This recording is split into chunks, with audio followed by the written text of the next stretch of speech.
Elle ne t'aime pas. Elle ne t'a jamais aimé. Elle avait juste besoin que tu y crois. Est-ce que ça fait mal? Bien. La douleur est le seul professeur qui ne ment jamais. Regarde ton reflet. Tu vois cet homme bien, ce gentleman poli qui lui ouvre les portes et lui dit qu'elle est belle chaque matin? Cet homme est invisible à ses yeux. Pire qu'invisible, il est prévisible.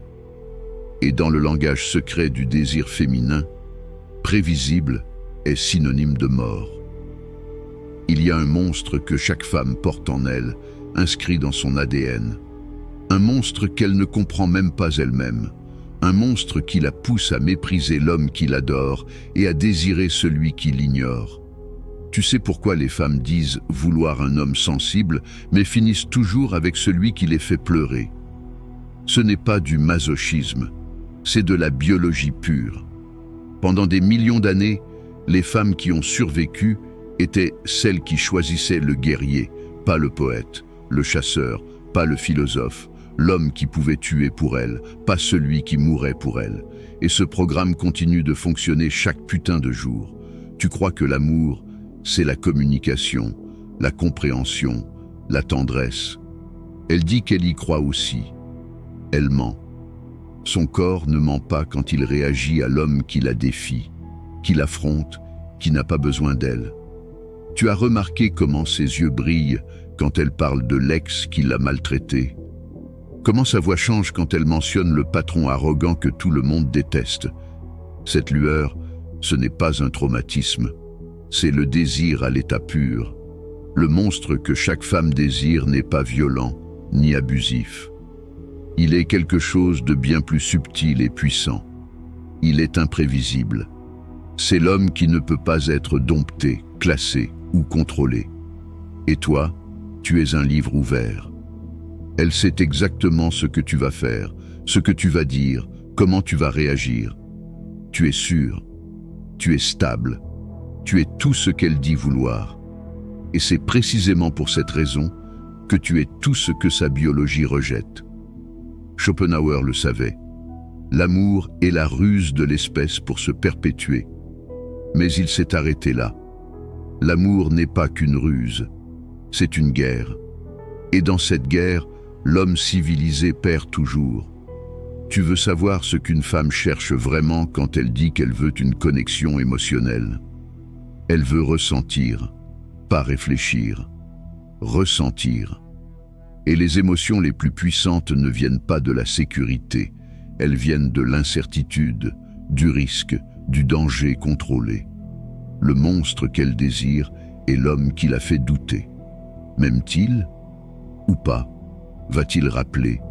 Est-il avec une autre? Ce roller coaster émotionnel est plus addictif que n'importe quelle drogue. Et toi, avec ton amour inconditionnel et ta disponibilité absolue, tu es une cure de désintox. Tu es la méthadone, alors qu'elle veut de l'héroïne.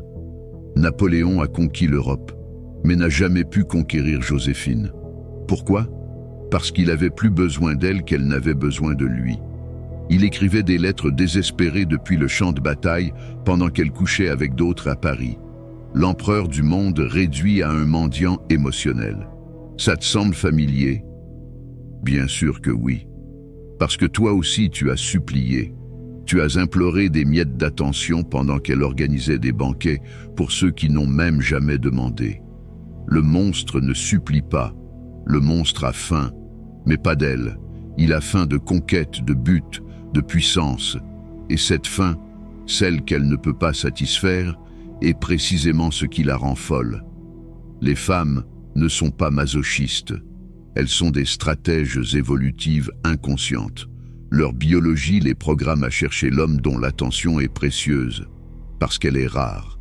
Si ton attention est gratuite, illimitée, inconditionnelle, alors elle ne vaut rien.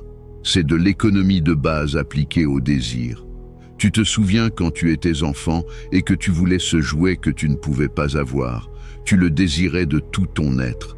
Et tu te souviens de ce qui s'est passé quand tu l'as finalement obtenu? En 2 semaines, il prenait la poussière dans un coin. Tu es ce jouet, disponible, prévisible, oubliable. Le monstre est le jouet derrière la vitrine, toujours visible, jamais vraiment accessible. L'homme est un loup pour l'homme, disait Hobbes. Il avait tort. L'homme est un agneau pour la femme quand il oublie qu'il est né loup. Tu veux savoir pourquoi ta relation est morte? Ne regarde pas ce que tu as mal fait. Regarde ce que tu as arrêté de bien faire. Tu as cessé d'être dangereux. Pas dangereux physiquement. Dangereux dans un sens existentiel. Tu as cessé d'être une force de la nature. Tu es devenu un meuble de la maison. Confortable. Utile. Oubliable. Le monstre qu'elle désire a 3 caractéristiques que tu as perdues ou que tu n'as jamais eues. 1. Un but plus grand qu'elle. Le monstre ne vit pas pour elle. Elle est un plaisir dans sa vie, pas son centre. Il a une mission, une obsession, une conquête à poursuivre. Elle le sait, elle le sent, et l'idée d'être la femme d'un homme comme ça l'excite bien plus que d'être le projet de vie d'un homme vide. 2. La capacité de dire non. Quand as-tu dit non pour la dernière fois à quelque chose d'important? Quand as-tu fait passer tes besoins avant les siens? Le monstre dit non naturellement, sans culpabilité, sans explication, et chaque non est un aphrodisiaque involontaire. 3. Le mystère émotionnel. Tu déballes tes émotions comme un ado amoureux pour la première fois. Le monstre garde des silences qu'elle veut désespérément combler. Ce n'est pas de la froideur calculée, c'est une économie émotionnelle instinctive. Aristote parlait du potentiel et de l'acte. Toi, tu es pur acte. Tout est déjà dit, exprimé, consommé. Il n'y a plus de potentiel, plus de mystère, plus de territoire à conquérir. Le monstre est pur potentiel. Une énergie contenue qui pourrait exploser à tout moment, mais qui choisit de ne pas le faire. Et cette tension entre ce qu'il pourrait faire et ce qu'il choisit de faire est ce qui la maintient en alerte. Tu as vu comment elle se comporte avec l'homme qui ne répond pas tout de suite à ses messages. Comment elle vérifie son téléphone obsessionnellement. Comment chaque message de lui vaut 100 des tiens. Ce n'est pas qu'il est meilleur que toi, c'est qu'il a compris, consciemment ou non, que le désir féminin fonctionne sur la tension, pas sur la satisfaction. Le désir féminin n'est pas un fleuve calme. C'est une mer agitée qui a besoin de tempêtes pour exister. Quand tu l'inondes d'amour, de présence, de messages et de validation, tu assèches cette mer. Tu penses bien faire, tu penses nourrir la relation. Mais en réalité, tu la rends stérile. Elle ne veut pas être nourrie. Elle veut être affamée. Elle veut ressentir ce manque, cette tension, cette frustration douce qui donne à ton amour un goût rare, presque interdit. Souviens-toi, elle ne désire pas ce qu'elle a. Elle désire ce qu'elle sent pouvoir perdre à tout moment. C'est pour cela que le monstre est irrésistible, parce qu'il n'appartient à personne, pas même à elle. Même quand elle croit l'avoir, une partie de lui reste inaccessible. C'est cette part inaccessible qui l'obsède. Le monstre n'a pas besoin de la séduire. Il la force à se demander comment le séduire, lui. Il inverse les rôles. Et elle, sans comprendre pourquoi, entre dans la danse, prête à s'abaisser, à s'adapter, à se battre pour ce qu'elle ne comprend pas mais qu'elle ressent puissamment. C'est là que le pouvoir se révèle, pas dans les muscles, pas dans les mots doux, mais dans le silence, dans l'absence, dans le refus. Le monstre devient une énigme qu'elle veut à tout prix résoudre. Tu penses qu'en lui parlant de tes sentiments, elle va t'aimer plus. Mais elle ne veut pas un journal intime. Elle veut une légende, un mythe, un homme qu'elle ne peut pas lire comme un roman ouvert, mais qu'elle doit déchiffrer comme un code ancien. Freud disait « La grande question que je n'ai jamais pu répondre est « Que veut une femme ?» Le monstre ne cherche pas à répondre à cette question. Il incarne la réponse. Et c'est précisément parce qu'il ne cherche pas à comprendre qu'il devient le centre de toutes ces interrogations. Le monstre est un miroir déformant. Elle se voit à travers lui, mais jamais complètement. Un jour, Elle se sent aimée, le lendemain ignorée, puis désirée, puis rejetée. Et dans cette danse, elle devient dépendante, addicte à l'oscillation, pas par manipulation, par nature. Parce que le désir est une maladie qui a besoin d'un symptôme fluctuant pour survivre. Si tu deviens constant, tu deviens prévisible. Et si tu es prévisible, tu es mort pour elle. Le monstre est vivant parce qu'il reste insaisissable, pas par jeu, par essence. Tu veux qu'elle t'aime? Apprends à la frustrer, pas à la blesser, pas à la rabaisser, mais à la faire douter. Le doute est le carburant du désir féminin. Chaque message non répondu, chaque regard fuyant, chaque silence calculé devient une piqûre d'adrénaline dans son inconscient. Elle dira qu'elle veut la transparence, mais son corps réagit au mystère. Tu es transparent? Elle lit en toi comme dans un livre d'enfant. Tu es mystérieux? Elle y pense jour et nuit. Et ce n'est pas parce qu'elle est mauvaise, c'est parce qu'elle est humaine. La certitude tue l'attraction. Le confort tue l'instinct. La routine tue la passion. Et le monstre, il détruit la routine. Il crée de l'incertitude. Il réveille l'instinct. C'est pour cela qu'il reste dans ses souvenirs, même des années plus tard. Elle a peut-être construit une vie avec un homme sûr, gentil, fiable. Mais dans le silence de ses nuits, c'est le monstre qui revient hanter ses pensées. Parce qu'il est l'exception, parce qu'il est la déviance, parce qu'il est la faille dans le système. Et dans cette faille se cachent toutes ses émotions les plus intenses. Tu crois qu'elle a tourné la page? Regarde ce qu'il se passe quand elle le revoit, par hasard. Un regard, un sourire, un mot, et tout remonte. Pas les souvenirs, les sensations. Parce que le monstre n'a jamais été une personne. Il a toujours été une émotion, une tempête. Et toi, tu veux être la mer calme. Tu veux la paix. Mais elle veut la guerre. Pas avec toi, à travers toi. Elle veut que tu sois le champ de bataille où elle se perd pour mieux se retrouver. Tu ne peux pas la conquérir, parce qu'elle ne veut pas être conquise. Elle veut être envahie, pas par un homme gentil avec des fleurs, mais par un homme qui, sans même lever la voix, impose une tension psychologique si forte qu'elle oublie jusqu'à son prénom. Elle n'est pas attirée par celui qui lui dit « je t'aime ». Elle est attirée par celui qui la regarde sans rien dire et qui fait trembler tout son corps, celui qui la rend nerveuse, celui qui la fait douter d'elle-même, celui qui, sans toucher sa peau, effleure son âme. Et tu crois encore que tu peux acheter son amour avec des dîners, avec des attentions, avec des mots? Mais non, tu ne peux pas acheter un orage, tu dois en devenir un. Le monstre, lui, ne cherche rien. Il est. Et c'est ce qui le rend magnétique. Il n'attend rien d'elle. Et c'est ce qui l'obsède. Il n'a pas besoin d'elle. Et c'est pour ça qu'elle veut tout lui donner. L'amour du monstre est rare, presque inaccessible. Et donc, sacré. Elle se sent choisie. Non parce qu'il l'aime, mais parce qu'il aurait pu ne pas l'aimer. Et ça change tout. L'homme normal donne son amour facilement. Le monstre le donne avec violence, intensité, intermittence. Et chaque goutte devient une drogue. Tu veux être son refuge. Mais elle veut une secousse, un vertige, une brûlure. Parce qu'au fond, elle veut vivre. Et vivre, ce n'est pas être en sécurité. C'est ressentir l'insécurité entre deux pulsions. Le monstre n'a pas besoin de séduire. Il aimante. Il attire, comme une tempête attire les éclairs, pas par ses mots, mais par son silence, pas par ses gestes, mais par son immobilité, pas par ses promesses, mais par sa présence.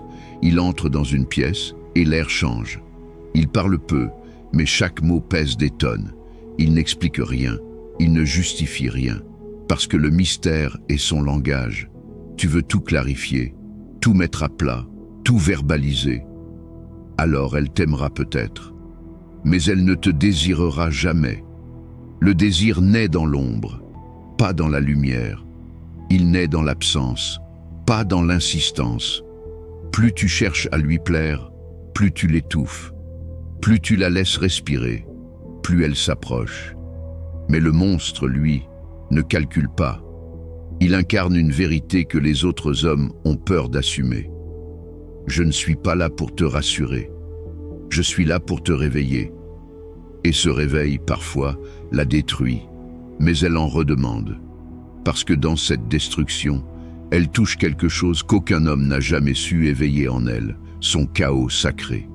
Le chaos qu'elle cache derrière ses bonnes manières, derrière ses selfies parfaits, derrière ses « je vais bien ».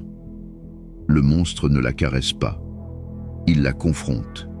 Et dans cette confrontation, elle se sent enfin réelle, vraie, vivante. Ce n'est pas l'amour qu'elle cherche, c'est l'élévation émotionnelle, une forme de transcendance à travers toi. Pas une paix douce, mais un ouragan qui balaie ses masques. Elle dit vouloir un homme gentil, mais son corps vibre pour l'homme indomptable, celui qui n'a pas peur de ses crises, celui qui ne s'écrase pas devant ses tests, celui qui ne cède pas à ses caprices. Le monstre, lui, ne cède jamais. Il observe, il comprend, mais il ne plie pas. Et c'est cette résistance qui l'électrise, parce qu'en résistant à sa manipulation, il lui rend sa propre puissance. Il ne veut pas la voir, il veut l'éveiller, l'arracher à sa surface, l'obliger à plonger dans ses désirs les plus inavoués, ses fantasmes les plus bruts, ses instincts les plus honteux. Et c'est là qu'elle découvre qu'elle peut aimer sans contrôle, aimer sans dominer, aimer sans comprendre. Elle aime avec le ventre, pas avec la tête. Et lui, le monstre, n'a pas besoin d'être aimé. Il a besoin d'être ressenti, comme un choc, un feu, une fissure dans sa logique. Et c'est cette fissure qui la rend accro. Pas à lui, mais à ce qu'elle devient grâce à lui. Le monstre ne promet rien. Et c'est précisément pour ça qu'elle veut tout lui donner. Parce qu'il n'a pas besoin d'elle. Et ça le rend irrésistible. Il peut vivre sans elle. Mais avec elle, il la transforme. Il la pousse à ses limites. Il la fait exploser.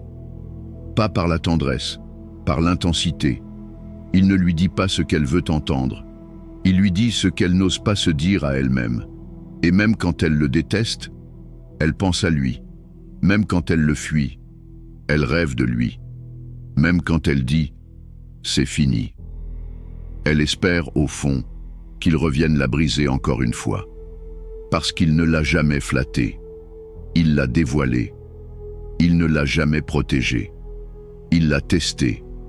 Il ne l'a jamais poursuivie. Il s'est imposé comme une énigme. Et c'est cette énigme qui hante son esprit. Ce mystère qu'elle ne résout jamais.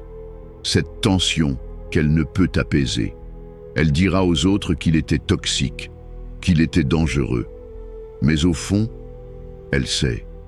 Elle sait que c'est la première fois qu'elle a ressenti la vie pleinement. Et elle sait aussi qu'elle ne l'oubliera jamais.